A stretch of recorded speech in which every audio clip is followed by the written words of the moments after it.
The day my daughter-in-law told me I would die alone and broke, she was standing in my own kitchen, using my coffee maker, wearing slippers she had bought with my credit card. She said it with a smile. That is the part I cannot get out of my head, even now. Not the words, the smile. My name is not important. What I am is important. I am 67 years old. I spent 31 years building a regional logistics company from a single truck and a folding table in my garage in Lancaster, Pennsylvania. My wife Miriam and I built it together, her handling the books and the client calls while I drove routes and hired men I trusted. We built something real, something that lasted. And when Miriam died of pancreatic cancer 3 years ago, I was left with that company, the house we had lived in for 26 years, a retirement portfolio that would make most men my age sleep soundly, and a son who had stopped looking me in the eyes sometime around the time he married Vanessa. I want to be fair about my son. Nolan is not a bad person. He is a weak one, which is sometimes harder to live with. He is 41 years old and he has his mother's jaw and his grandfather's blue eyes, and when he was 12 he cried at the end of Charlotte's Web and tried to hide it from me, and I pretended not to notice because I loved him for it. That boy is still in there somewhere. I have to believe that, but somewhere between the man he was becoming and the man Vanessa needed him to be, he got lost. And he has been lost for 9 years. I met Vanessa at their engagement party. Nolan had been dating her for 8 months and had told me almost nothing about her, which should have been the first signal. She was polished in the way that people are when they have practiced being polished. Good shoes, good posture, a handshake that lasted exactly 1 second too long, like she had read somewhere that firm handshakes build trust. She called me by my first name that first night before I had offered it. Small thing, I noticed it. Miriam pulled me into the kitchen that night and said quietly, while the party went on in the next room, that she did not trust the girl's eyes. Miriam had a gift for reading people that I never fully had. I was too direct, too willing to take people at their word. Miriam saw the layers underneath. I told her she was being unfair, and she gave me the look she always gave me when she knew she was right, and was willing to wait for me to figure it out on my own. She was right. She was always right. I miss her every single day. The early years of the marriage were manageable. Vanessa kept her distance, and I kept mine. They visited on holidays. Nolan called once a week, though the calls were shorter than they used to be and always felt slightly rehearsed, like he was reporting in rather than talking to his father. Vanessa worked in pharmaceutical sales and traveled constantly, and I told myself that was simply the life they had chosen, and that 2 adults building a life together sometimes meant the parents got less. Then Miriam got sick. Pancreatic cancer moves fast. By the time we had a name for what was happening, we had 3 months. Maybe 4 if things went well. Things did not go particularly well. Nolan came home more often after the diagnosis, which I was grateful for, and Vanessa came with him, which I tried to be grateful for. She helped with logistics, appointment scheduling, insurance calls. She was efficient and organized, and I told myself that was what mattered, that people express care differently, that not everyone sits beside a bed and holds a hand. But I watched her. In those months I watched her in a way I had not let myself before, the way she moved through our house with a kind of proprietary ease, opening cabinets without asking, rearranging things on counters, making observations about the layout and the square footage that were phrased as compliments but landed differently. Once, while Miriam was sleeping and Nolan had gone to pick up prescriptions, Vanessa stood in the doorway of our living room and looked around the way a person looks at something they are calculating the value of. She did not know I was watching from the hallway. Miriam died on a Tuesday morning in October. The hospice nurse was there. Nolan was there. I was holding her hand. Vanessa was in the kitchen making coffee. I do not know why I remember that. I just do. The grief after was the kind that does not announce itself dramatically. It settled in like weather, like a cold that never quite resolves. I went back to work because the alternative was sitting in a house full of her things, and coming undone entirely. I sold back my controlling interest in the company to the two partners I had built it with, kept a minority stake that paid dividends, and transitioned into what I suppose you would call retirement, though I have never been particularly good at sitting still. It was about 4 months after Miriam's funeral that Nolan first mentioned the house. He brought it up carefully, the way he brings up anything he expects me to push back on. We were having dinner, just the two of us, and he said that he and Vanessa had been talking, and that the house was a lot for one person, and that maybe I had considered downsizing. I told him I had not. He nodded and changed the subject, and I thought that was the end of it. It was not the end of it. Over the next year, the conversation came back in different forms. Sometimes it was about practicality. The house needed maintenance, and at my age, was that realistic long-term? Sometimes it was about loneliness. Did I really want to rattle around in all that space by myself? Once, memorably, Vanessa suggested that a quote-unquote active senior community might give me social engagement and activities. She said it with the same tone you use when you suggest something to a child that you have already decided they are going to do. I'm not a man who raises his voice. I'm not a man who makes dramatic declarations. What I did after that particular dinner was drive home, sit in my kitchen with a glass of scotch, and make a phone call to my attorney, a man named Howard who had handled my business affairs for 20 years and who I trusted more than almost anyone alive. I told Howard what was happening, not with alarm, just factually. He listened without interrupting, which is one of the things I have always valued about him. When I was done, he said, "Bernard, how much do they know about your financial situation?" I thought about it. Nolan knew the rough outline. He knew the company's sale had been substantial. He knew about the house. Beyond that, I had never been the kind of father who discussed money with his child in specific terms. Miriam and I had believed in teaching Nolan to earn his own way, not to anticipate an inheritance. Howard said, "I think it's time we had a longer conversation." We had that conversation over the course of several weeks. Howard brought in a financial planner I'd worked with before, a woman named Patricia, who was meticulous and unsentimental and exactly what I needed. Together, the three of us restructured things in ways that I will not go into in detail, except to say that by the time we were done, what appeared to exist and what actually existed were two very different pictures. Not fraudulently, not illegally. Simply, carefully. The kind of careful that wealthy people practice quietly their whole lives and that nobody thinks to question. I also, during this period, began writing things down, not for any particular purpose at first, just because I have always processed things better in writing, but I kept notes, dates, conversations, things said and when they were said. A log, though I would not have called it that at the time. The pressure increased that second year. Vanessa began accompanying Nolan on every visit, which had not always been the case. She asked more questions about the roof replacement I had mentioned, about whether I had looked into estate planning, about my doctor's appointments and what my physician had said about my long-standing blood pressure issues.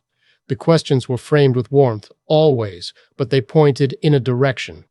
The moment I remember most clearly from that year was a Sunday afternoon in March.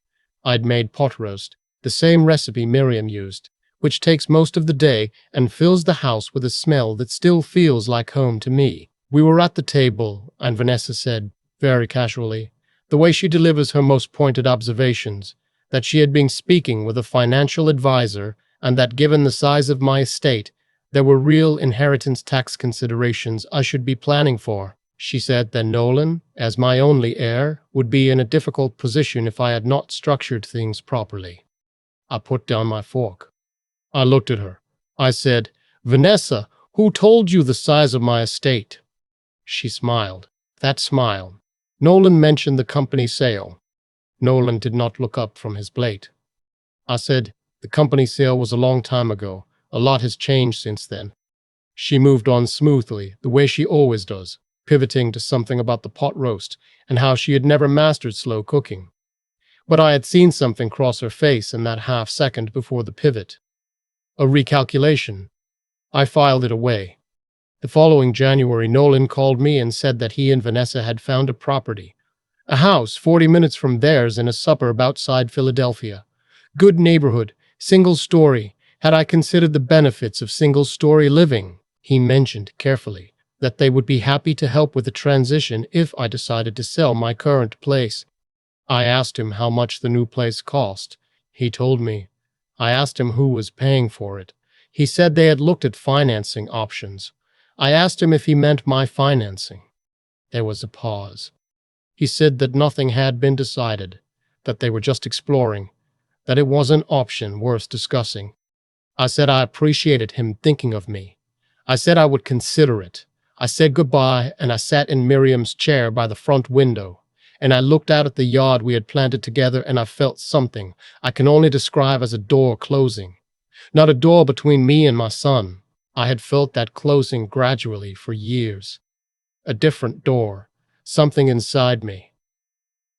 The part that had been waiting for him to figure it out on his own. I called Howard the next morning.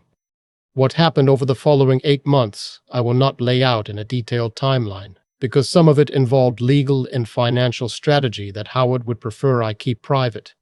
What I will say is this. I made decisions, deliberate ones, about what I owned and how I owned it, about who knew what and when, about what I wanted my life to look like going forward, on my terms. Not the terms that were being quietly assembled for me by a woman who had decided I was a resource to be managed. I also began quietly to rebuild. I had let friendships slide in the years since Miriam's illness. That happens. I had been a husband and a caregiver, and then a grieving man, and I had not been much of anything social in between. I called old friends. I had lunches with men I had done business with for decades. I started attending the monthly meetings of a veterans business association I had belonged to years ago, but drifted from. I was not performing normalcy. I was reclaiming it. My son called less frequently that year. I suspected Vanessa had concluded that the pressure campaign was not working and had advised a period of strategic distance. That is how her mind works. Everything is a campaign. Everything has a phase. What she did not understand, could not understand, is that I had lived 67 years and built things from nothing and buried the person I loved most in the world, and I was not confused. I was not declining. I was watching, and I had, at this point, been watching for a very long time. The call came on a Wednesday in September. Nolan called to tell me that Miriam's mother, his grandmother, had passed. This was not unexpected. She had been in a care facility in Connecticut for 2 years, 91 years old, a woman who had outlasted nearly everyone who had loved her. Nolan sounded genuinely sad on the phone, and I was glad to hear it, glad to know the feeling was still accessible to him. I told him I was sorry. I meant it. She had been a difficult woman in some ways, but she had raised Miriam, and that earned her my permanent regard. The service was small. Connecticut, graveside, immediate family only as she had specified. Nolan and Vanessa drove up. I took the train. At the reception afterward, at the home of Miriam's sister, Vanessa pulled me aside. She had a glass of white wine and an expression I can only describe as carefully compassionate. She said that given recent events, meaning the death, and given my age, she had been thinking that perhaps it was time for a real conversation about the future. I waited. She said that she and Nolan had been consulting with a financial advisor. She said that based on what they understood of my situation, there were significant risks to my assets if I did not act soon, she said. And I remember this precisely because I had been expecting something like it, but not quite this, that if something were to happen to me, Nolan might face real difficulties because of how things were currently structured. Then she said, I want to be honest with you, Bernard. The way things stand right now, you might end up with a lot less than you think. We've talked to people. We know what the company sale was worth. We know what this house is valued at. And without proper planning, the government takes nearly half. She said it gently, with concern, as though she were doing me a favor. I said, Vanessa, I appreciate your concern. I said it slowly, the way you say something when you want the other person to hear every word individually. I've had an estate plan in place for 11 years. Howard has handled everything. There is nothing to worry about." She nodded like she didn't believe me. I flew home that evening instead of taking the train back. I wanted to be in my own house.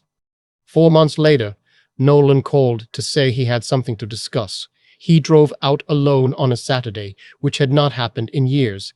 Vanessa had a work commitment, he said.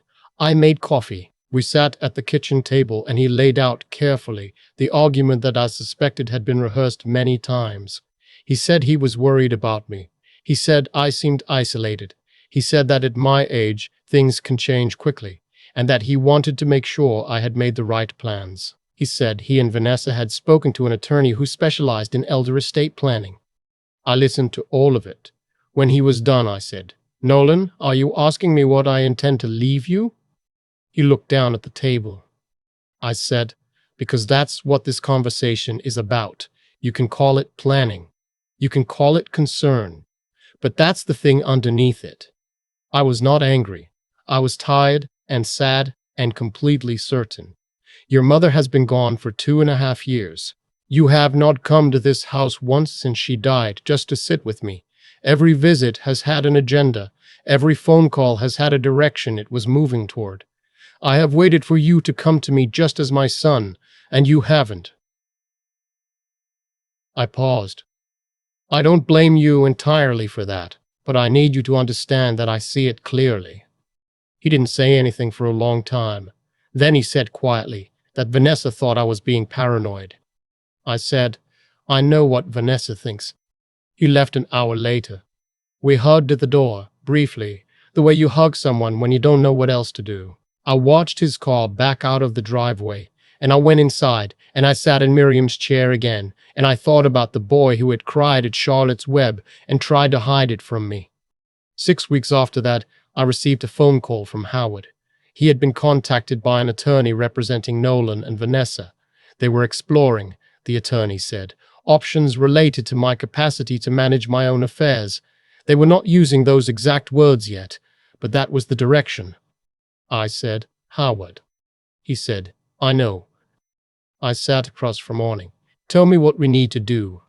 What we needed to do turned out to be, in the end, not as complicated as I had feared, because we had prepared, because I had been writing things down for 2 years, because Howard had documentation, because my physician, when contacted, confirmed in writing that I was in full cognitive and physical health and had been at every examination for the past 4 years, because my financial structure at that point looked considerably less impressive on paper than it actually was, which meant there was substantially less to contest than Vanessa had calculated.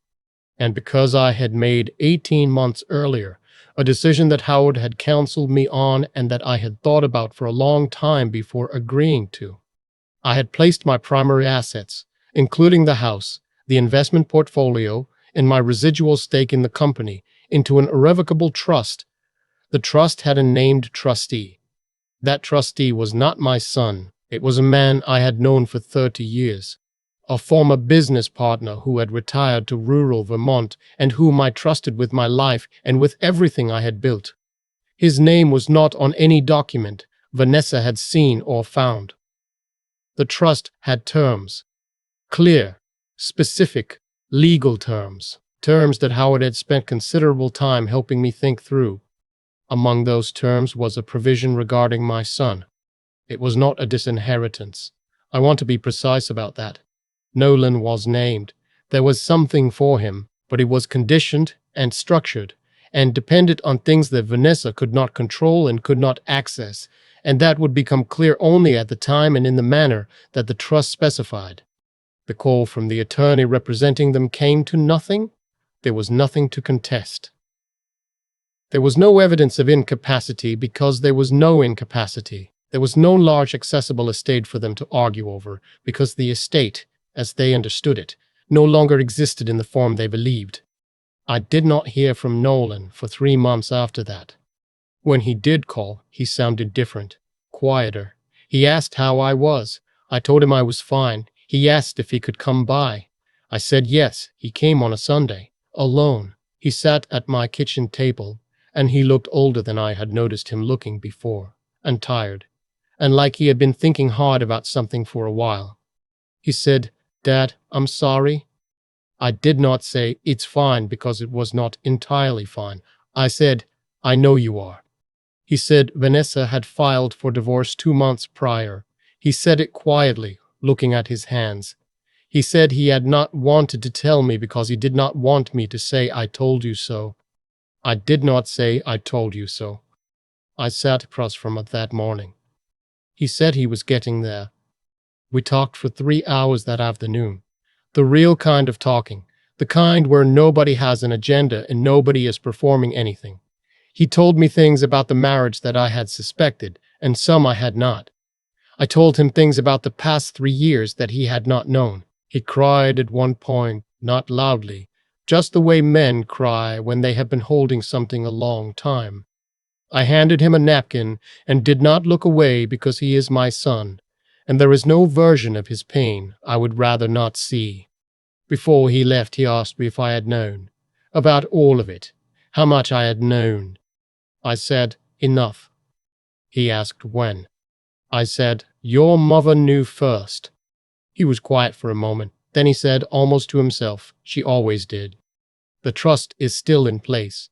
Howard has counseled me to keep it as structured, at least for now.